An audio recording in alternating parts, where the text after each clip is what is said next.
right. Hello, everybody. My name is Brent Stewart. I'm a psychotherapist, a applied philosopher, and educator, and I am here today to give a short talk.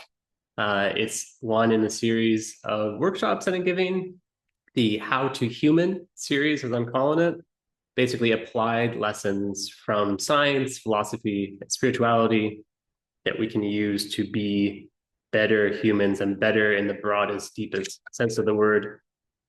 All right, today's workshop is how to face your fears. How to face your fears. Subtitle I gave it is a workshop in the psychology of courage. So we're going to start with this famous quote from Churchill. The only thing we have to fear is fear itself. And here he is looking very poignantly at us, very sternly maybe. And it has this kind of inspiring quality to it. I've always really appreciated this quote until a while ago. I started to really think about what it was asking of us, in particular from a mental health perspective. And the quote is going to serve as a point of a contrast, really, a way of thinking about why we should face our fears and how it is that fear goes awry, goes bonkers, screws up our life, basically. So this Churchill quote, yes, profound seeming, but is it true? Is it good advice? And the big claim I'm going to make here is that no, it's actually terrible advice from a mental health perspective. And so part of the workshop today, part of the talk is going to be me explaining why I think that's true. Okay. So fear, I really see it as our relationship to fear, put this way, our relationship to fear, particularly in the West broadly, is at the core of a lot of our mental health struggles. And we have a fear of fear in the way that Churchill actually suggests that we do. And this takes us away from life. When we avoid the thing that we're afraid of, we also avoid our life. We avoid the things that we would otherwise be doing if it wasn't for the fear. So fear, the cost of fear and the cost of not facing our fears is basically inauthenticity. We're being steered through life by this sort of like cloud or gas of fear, and it's pushing us this way and that way, avoiding things that we don't want to avoid. We want to void, go into, or do. Often we're not fully aware of this, and it becomes a practice of finding the ways in which fear is driving our lives. Okay, so what's the flip side of this? Where are we going with this? What's the solution to it? How are we going to help? The subtitle of this talk is Psychology of Courage. And courage is basically the antidote to a lot of the unhelpful, inauthentic, or otherwise maladaptive fears that I feel like is run amok basically in our culture. So we're going to get into that in the course of this talk. So first off, let's talk about fear. So fear, as you may have noticed in your own life, is incredibly, incredibly powerful emotion. As being an emotion, emotions have physical components. So the physical component of fear, the physiological component of fear is racing heart, adrenaline rush, this fight or flight or freeze response. And it has a cognitive component. It has the types of thinking or lack thereof that go on when we're fearful. And it has this sense of feeling, the subjective experience of fear, of panic, of anxiety.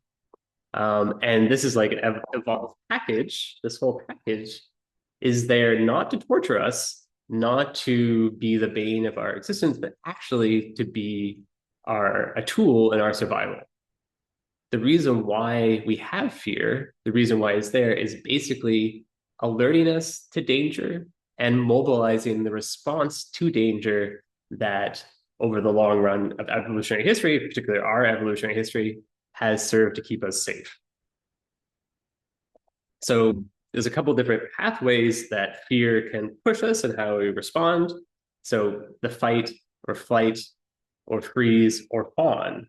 You may have heard the fight or flight response. So, when we see a danger, like a bear, for example, our body decides what would be the best strategy here to aid our survival. And the fear, the energy that is the fear, right? The mobilization of adrenaline and all these hormonal shifts that go on gets shaped into one behavioral pattern. So either we're going to fight the bear, or we're going to run from the bear, or we're going to freeze for the bear, which is another pathway. And particularly in humans, fawn is another one.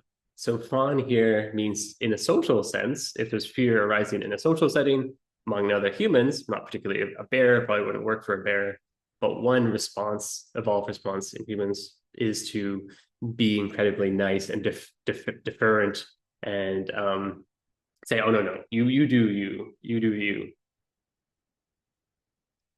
So it's a package, the emotion, the energy, the whole thing has been evolved by evolution to keep us safe, and it's deeply, deeply wired into our brains. Really, really old parts of our brains, the fear circuits of the brains, the older part towards the brainstem are involved in making these judgments about our current state and mobilizing the response. So that's fear.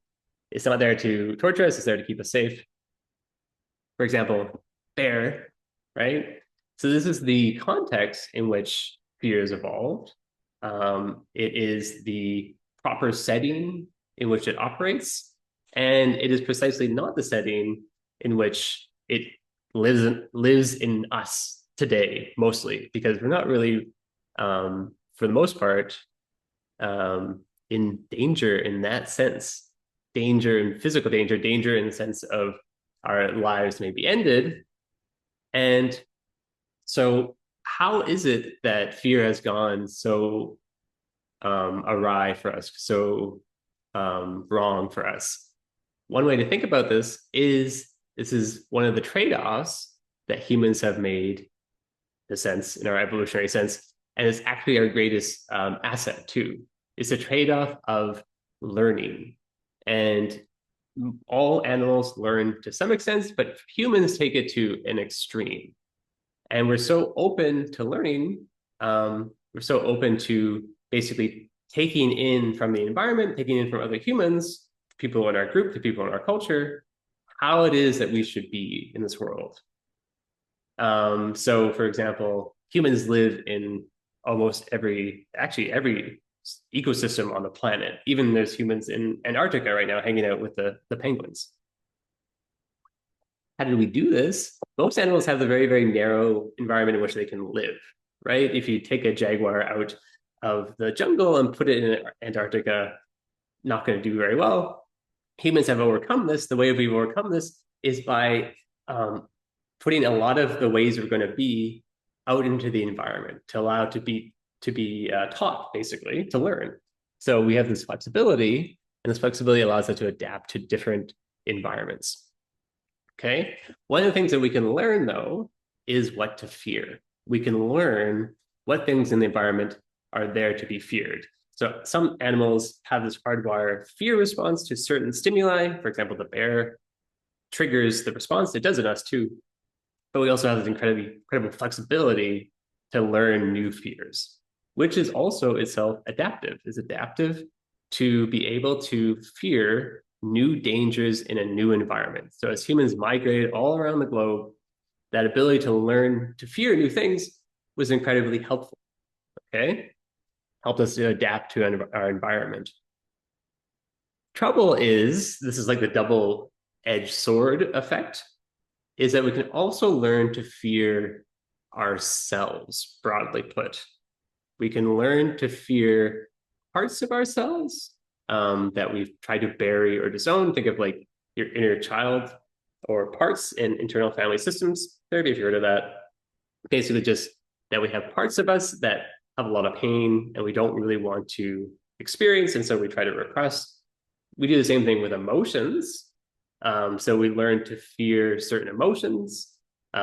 Boys in the West were taught for a long time to fear sadness and tears as something that would, be a danger to them socially if they were to do this.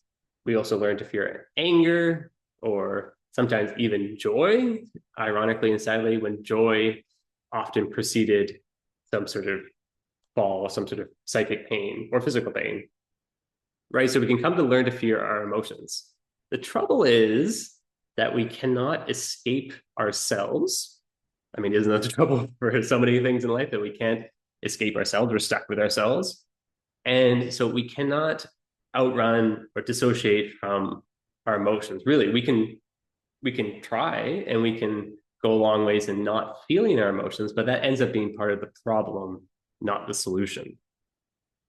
So we have this stuck with this part of ourselves that we're afraid of, and that it's just not going anywhere. So we have this kind of like hostage situation to ourselves from other parts of ourselves that we live in constant fear and avoidance of. So remember, fear, the emotion of fear, part of it is avoidance, right? So like the flight part of fear, to try to get away from, you cannot get away from yourself, parts of yourself, and you can't fight parts of yourself either. I mean, you can, but you're not gonna win. Okay, so let's return to Churchill here. The only thing we have to fear is fear itself. Okay, so what if you take his advice and you start to fear fear? So fear is this dissociative thing. We've got to get away from there. It's dangerous. And so if you get this fear of fear, then you're terrified of being terrified. It creates this type of psychic trap that people get trapped in. And we don't want to encounter the thing that's making us dissociate from these different domains. So say if you have a fear of public speaking, then you don't public speak. Would be fine, because you could go into the fear, and we'll talk about this a little bit in a bit. You could go into the fear and then get good at public speaking just by facing the fear. But if you're afraid of facing the fear of public speaking, then you've tied yourself into this knot, right? So you're afraid to face fear. And the only way out of that is to face the fear. It's at some level. And you can keep going meta. You can have the fear of facing the fear, facing the fear, facing the fear, facing the fear. At some point, if you're going to do it, it will involve facing the fear. We're going to talk a little bit more about what that entails in a bit. But when we have this fear, we're kind of tied in this knot. We basically end up in this frozen way, structuring our lives to dodge the feared thing, no matter what it is. And then that's, as I mentioned earlier, is a recipe for inauthentic living. And this very simple definition of that is basically, what would you be doing if it wasn't for that fear, basically? Okay, so how do we get out of this situation where we're afraid of fear, and then we're afraid of all these things in life which aren't real dangers to us, or at least we don't really even know? Basically, in a situation where we should be suspicious of our fears because we aren't being chased by bears. It's just not happening. Okay, so what's the way out? Feel the fear, right? But some knowledge here is going to help. The first thing to realize is that emotions, in general, fear in particular, are messengers. They're there to serve us. As I mentioned before, they have some sort of perception in them. You're in danger, and then something to do. So fear will say, you're in danger, you should run away. And in this way, it's a metaphor, but it's a very, very true metaphor. Like, I think psychologically, that unless they take the message from them, they don't leave. They just stay inside you, kind of like mulling around with a message to deliver to you. And we're afraid to take the message. Being afraid of whatever guilt or of fear or whatever emotion is kind of like this refusal to take the message. This is what repression is, emotional repression, and they don't go away. They stay in you, and they wreak havoc on your life. They bubble up in ways that are completely unhelpful, just because you just have an overwhelming amount of whatever that emotion is inside of you. And the key here is to realize that it's perfectly safe to feel an emotion.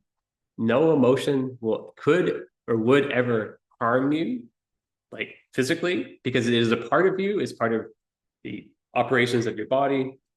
So there's no danger in feeling emotions, even very painful emotions, even emotions that you may, in fact, be afraid of, like we're talking about, is perfectly safe. Second thing is that you don't need to believe the message of the emotion. Like as we go through this, as you go through the process of facing your fears, fear is going to keep giving you a message that says you're in terrible danger. And you can take the message, thank you, read it, and like assure the fear that you've read the message, and the fear will go away wherever they go when they pop out of existence or whatever. And then you can think, you have the agency to think, okay, is this actually true? Right? And if it's true, then it deserves your attention. And if it's not true, then it can go away. You don't need to hang on to it. Okay, so feeling the fear, part of the way out. But of course, nobody wants to do this, right? It's not fun. It's not like you're going to be like, yay, although there is freedom to it, and it is impetitive, it is kind of like self-reinforcing once you get into it. But particularly at the beginning, it's not something that you may be excited to do. And here's where courage comes in. So that was the subtitle of the talk today, The Psychology of Courage. So psychologists are starting to study this, and it's an interesting topic. There's a distinction in this research between bravery and courage. So bravery is doing something that would scare most people, but you don't feel fear and you do it. So most people would be afraid to jump off the whatever meter diving board, 20-meter diving board, if that is a reasonable number of meters. But for whatever reason, you don't have a fear height, so you just do it. And I'm just like, wow, they're very brave. Courage is something actually importantly different, radically different, really. It both involves you jumping off the diving board. So the behavior is the same, but the experience, the internal process, psychological process is going on much different. So courage is having fear and doing it anyways. Courage is having fear and doing it anyways. So courage is when you, as I just described, fear says, if you jump off this diving board, you will die. And you say, okay, thank you. Receive the message. You read it. I say, okay, great. That's not true. I will not die. I know that I'm not going to die. I've been sitting here watching like tens of people jump off this thing while I've been waiting here all day. I'm not going to die. So you put it in your pocket or whatever, throw it out, recycle it. And then the fear just sits there and watches you. And then you jump off the diving board. And that is courage. So that courage is the quality of engaging in this practice of facing your fears. And, in this process, and we're talking a little bit more about this, you realize that what I said earlier is true, that the fear itself is not a danger, right? So, okay, so how to develop courage? How to develop courage? It's not big, grand acts that really do much, right? It's not you go skydiving once. Like, that's not nothing, but it's not the kind of antidote to living inauthentically out of these fears. The real antidote, the real course out of this is to make it a daily practice. And in doing so, you don't necessarily need to, and I wouldn't even advise to go to the top of the most feared thing. Start to turn your attention towards the daily fears, the daily fears.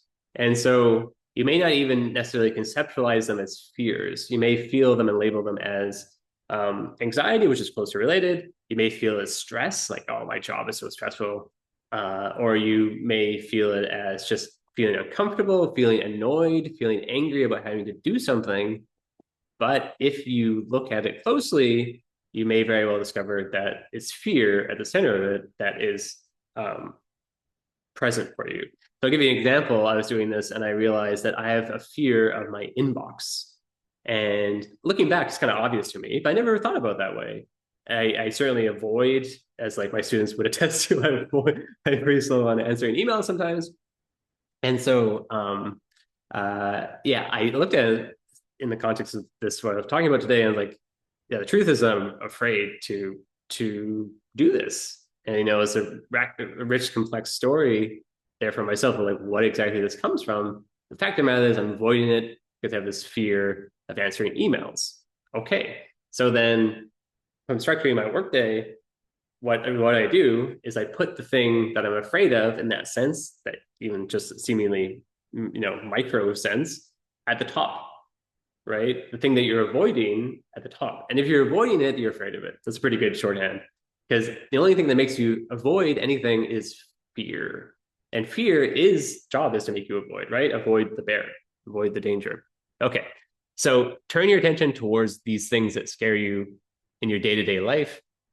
And by attention, I really literally mean your attention in like the cognitive sense, and in terms of like if you have a meditation practice, breathing practice, any sort of mode that you develop for yourself of like engaging in difficult emotions or difficult times, use that to stay present with the fear, whatever it is that you're. So the attention is the first part. The second part is actually doing the thing. So it's actually like answering the email, for example. But while you answer the email, it's the same thing, staying present with the feeling. And when you're staying present with the feeling, you're in this kind of like process way, feeling the emotion, taking the message, say, okay, I don't believe that, putting it away, and then doing it anyway. And in doing that, you're updating your priors, you're updating your model of the world to say that this is not to be feared. Because your body doesn't want to fear shit that it's, stupid to fear. It wants to fear the right stuff. It's just that we get stuck in these fears that don't make sense because we are afraid of them in a funny way, because we're unwilling to go into them and show ourselves that they're not to be feared. Okay, how to develop courage. Daily practice. Here's a heuristic for you, or like a bumper sticker type thing. Don't do what you want, do what you're afraid to. Okay, don't do what you want to do what you're afraid to. And the underlying sort of machinery here, the assumptions here is that your wanting is infected by fear, right? You don't want to answer the emails. I don't want to answer emails because of the fear. It's not an authentic want. It's not like my authentic aspiration is to be, annoyingly slow at answering emails to my students. That's not it. It's fear. Okay. So if I do what I want, then I don't answer the emails, right? I do what I want, I continue avoiding the fear. If you instead turn towards your fear and do that first, then you're working in this process. You're working to develop courage, and you're working to face your fears, slowly freeing yourself, slowly or quickly, it can happen quickly too, from this illusionary bounds of these fears, which fears of yourself, fears of emotions, fears of judgment of others, all the stuff that isn't really to be feared. Okay, do what you want. Oh, wait, don't do what you want. Don't do what you want. Do what you're afraid to, right? And should say, caveat here, this can be in the bounds of your life. So I'm not necessarily suggesting that you do wild things because you're afraid to. Like if you're afraid of, being in a war, I don't suggest you go to a war, right? If you're afraid of bears, I don't suggest you go to bears. You can take the domain of just your life, just things that aren't actually really to be afraid of, things that don't cause you put you in physical risk. There's a huge, huge domain I would wager that you could start in and those stuff. You don't need to go skydiving per se. You know what I mean? Okay. Okay, so you're making a daily practice to face these fears, to turn it into the thing that you're afraid of, and using the experience of fear as a heuristic to wake up to like, oh, I'm afraid of this. Okay, that means I should probably turn towards this. You'll learn some stuff as you do this. You'll learn basically that a lot of the fears are ridiculous in terms of like the validity of their claim. They have this message saying you're going to die. If you look at it, no. Like for example, if Bob thinks I'm a jerk or something like that, am I going to die? No. Is anything in like, yeah, exactly. So you look into it, but you don't in a biased way. So I'm not suggesting that all your fears are not reality based. But that's a process to go through and figure out for yourself what is what, right? And then you're always going to be ahead if you do that because you're going to know what the real thing. So if there's real things to be feared, then fear them, right? Okay. But you know, most of them are not going to be reality based. Where they come from. This is a whole other sort of talk, but basically they come from our trauma. They come from these lessons that we get taught through traumatic experiences throughout our lives that the world is dangerous, but it's not nearly as dangerous as we perceive it to be. Okay. Right. And so in this way, when we go into this, we discover this funny thing that fear isn't actually dangerous. Fear isn't to be feared. Contra to Churchill, in fact, the real thing to you should avoid in that sense is to be afraid of fear. Did you hear that? The real thing to be afraid of is being afraid of fear and being afraid of anything that isn't to be feared. Maybe that's a little bit of a word salad now, but yeah. So it's not to say that there isn't truth in what Churchill is saying. It's that if you take it as a literal advice, you end yourself in this predicament. Okay. Conclusions and takeaways. Right. So fear is supposed to be there. It's natural. It's your buddy. It's your friend, and it can completely get out of hand and ruin our lives. Both are true. I would say there's a pandemic really of fear in the culture, and not legitimate in authentic or accurate fear, but not reality-based fears. You can change your relationship to fear by showing yourself that you can feel it. And by changing your relationship to fear, then you're able to regain the things in life that you really want, your authentic vision of how to live your life, because you're not being bound in by these inauthentic or mistaken fears. And in doing that process, it's courage that you're cultivating, courage to do the thing anyways, even though you may be afraid. And that includes facing fear itself, right? So facing this fear of facing fear, this kind of like meta fear, the type of fear that Churchill is trying to suggest that you do, and I'm suggesting that you don't do. And we can end it, walking part of the quote here, but by contemporary of Churchill, Eleanor Roosevelt, talking about courage.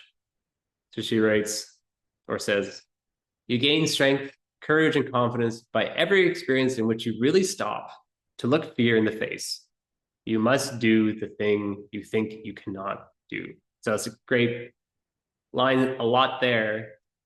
What I really love about this is really stop to look fear in the face. And it really will feel like that during the day, during your life. It's really like, stop.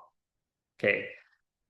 Take a breath and then look clearly at fear in the face, like you would a person, and say, what are you here for? What are you, and I would add to this, like, what is the message?